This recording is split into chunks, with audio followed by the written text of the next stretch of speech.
guys, good day. Welcome back to my channel. Sa pagbibiyahe natin, that is around almost 18 days from before we start ascending to Antarctic. We pass by Panama Canal. So siguro naman maraming nakakaalam sa inyo kung gaano ka-importante itong kanal na to. This is a man-made doon sa mga bago lang nalaman. Ang Panama Canal is napakalaki ng tulong niya sa ekonomiya pagdating sa maritime transportation kasi balik shortcut to siya. Pagka dumaan ka pa kasi ng Cape of Good Hope dun sa may dulo ng Antarctic, abutin ka na mga possible 45 days lalo na kung cargo. Sa mga mabibilis naman, it's around 30 days or something like that, isang buwan. So itong Panama Canal, as you aware, man-made. This is a man-made canal which is been constructed by different countries before, but it was done by the American, and then now is passed by to the Panamanian government. So from Great Lakes, as I've said on my previous videos, nasa expedition B sila ako. So now we are starting on our Antarctic exploration or our season, but we pass by here sa Panama Canal. So this is one of the amazing construction for engineering. So isa ito sa pinaka the best. Nakakatulong na, at least nagiging tourist spots na siya kasi akalaan mo ships passing through mountains and man-made lakes just to shortcut. Kasi kung yun nga sinasabi ko, isang buwan bago mo maikot, bago ka makarating sa Pacific. Kung galing kang Pacific, papunta ka ng Atlantic side. So guys, as you aware, mahirap na maggagamit ng mga music background. So hindi ko nalalagyan. It's natural sound from ships, noise, engines, lahat na. So enjoy the video guys, and we have a lot more from Antarctic. Thank you very much for watching.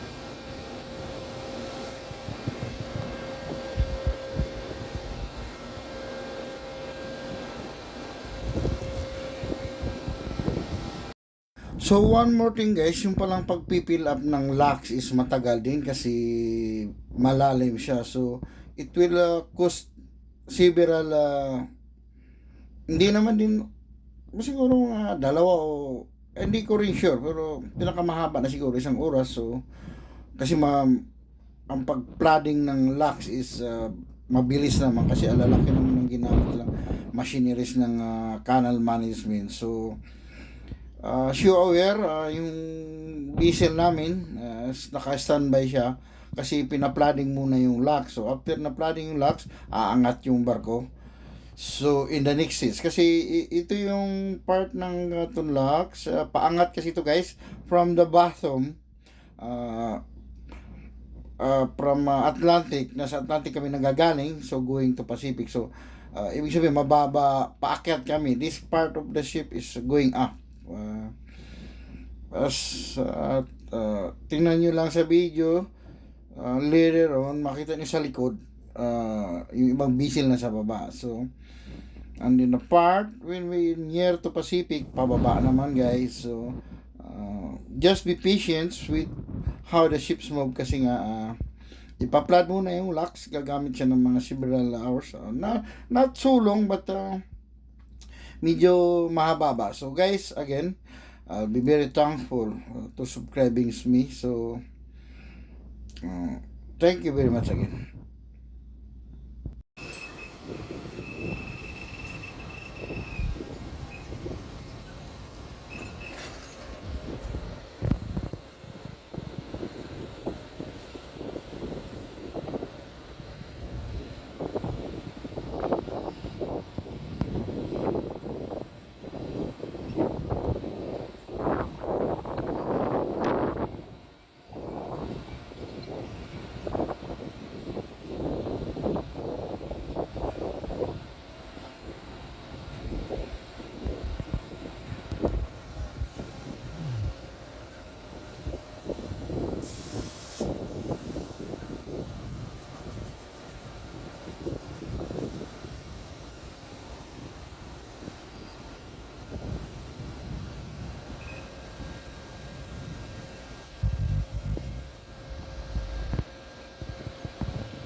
Napasok. Bakit tayo? Hindi na. Hindi na. Nagbalik. Nagbalik mga March.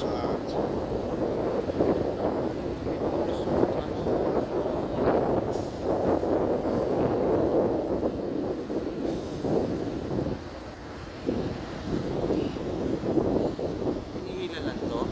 Yun, yung mga yun.